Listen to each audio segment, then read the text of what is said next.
Hai guys, saya Ultra Ali. Hari ini saya akan buat review berkenaan Ultraman favourite saya dan Mira Showa. Itu Ultraman Ace. Ultraman Ace mula diperkenalkan pada tahun 1972 dan merupakan Ultraman kelima dalam series Ultraman.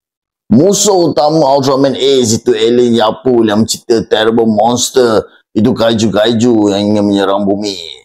Ketika terrible monster yang pertama itu Veracron telah menyerang bumi, dua orang muda itu Seiji Hakuto dan Yuko Minami telah menyelamatkan orang ramai dan telah terkorban.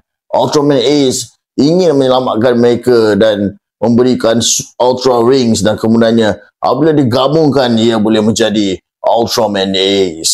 Hakuto dan Minami kemudiannya menyertai pasukan TAC, Terrible Monster Attacking Crew, yang merupakan pasukan yang melindungi bumi daripada kaiju-kaiju dan juga rasa-rasa daripada Terrible Monster. Berbanding dengan series Ultraman yang sebelum ni, series Ultraman Ace menampilkan Ultra Brothers, itu Zofi, Ultra 7 dan juga Ultraman Jack yang sering membantu Ultraman Ace dalam perjuangannya untuk menentang Terrible Monster. Dalam episod 14, alien Yapu telah mencipta Ace Killer yang dicipta semata-matanya untuk mengalahkan Ultraman Ace. Dalam episod ini, Ultraman Hayata, Zofi, Ultra 7 dan Jack telah ditangkap dan telah ditewaskan, dan juga Ace Killer telah menyerap kuasa Ultraman tersebut. Dan juga pada akhirnya Ultraman Ace berjaya mengalahkan Ace Killer dan juga menyelamatkan Ultra Brothers yang lain. Antara musuh utama Ultraman Ace itu alien Hipporic yang muncul dalam episod 26 dan 27. Dalam episod-episod ini, Ultraman Ace dan juga Ultra Brothers telah ditangkap dan telah tukar kepada patung gangsa.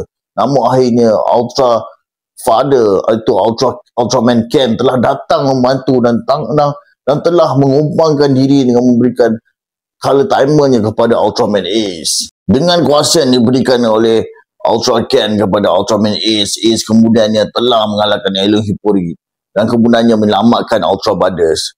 Mereka kemudiannya telah membawa Ultra Ken, itu Father Ultra, kembali kepada planet of Land of Light untuk dipulihkan. Di pertengahan series, Yuko Minami telah meledakkan beliau merupakan penduduk terakhir di bulan dan perlu kembali ke bulan.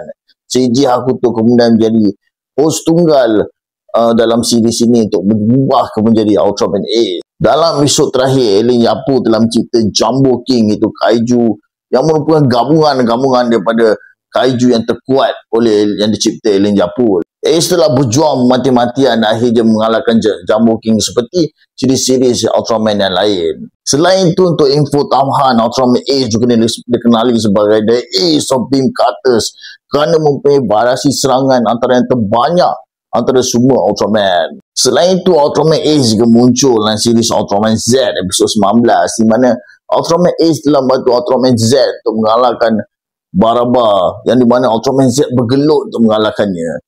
Dan juga di dalam episod ini kita tahu bahawa Ultraman Ace yang memberikan nama Ultraman Z kepada beliau. Selain itu, Ultraman Ace juga muncul dalam series Ultraman dan juga filem dan juga telefilm, itu Ultra Galaxy Fight, di mana Ultraman Ace sering membantu Ultra Brothers untuk mengalahkan kaiju-kaiju yang menyerang bumi dan juga menyerang planet-planet ataupun alam semesta ni. Oleh itu, setakat ini saja review saya untuk Ultraman Ace, itu Ultraman pada zaman Showa. Jika anda ingin saya review Ultraman kegemaran anda, sila komen di bawah. Jangan lupa follow channel saya untuk melihat video-video ataupun tengok review saya berkenaan Ultraman yang lain. Sehingga berjumpa lagi untuk video saya yang seterusnya. Oleh itu, syuah!